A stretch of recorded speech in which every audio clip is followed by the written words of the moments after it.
Ja, zet toskies, ja maar. Ik zet toskies. Nou, we hebben met die Tomke op bezoek.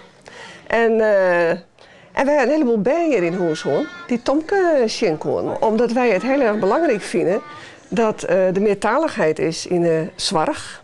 En nou, wij kunnen Fries praten hier als Toske-dokters. Dus we denken dat het de bijen erg op hun gemak stelt dat we een beetje Fries praten kunnen. Dat ze zich een beetje thuis voelen of we in hun memmentaal hun benaderen, zeg maar. Wat vind je van een tandarts?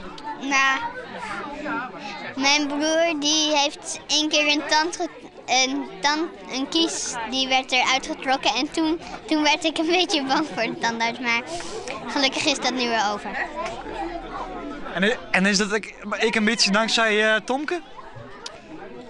Nou, niet echt.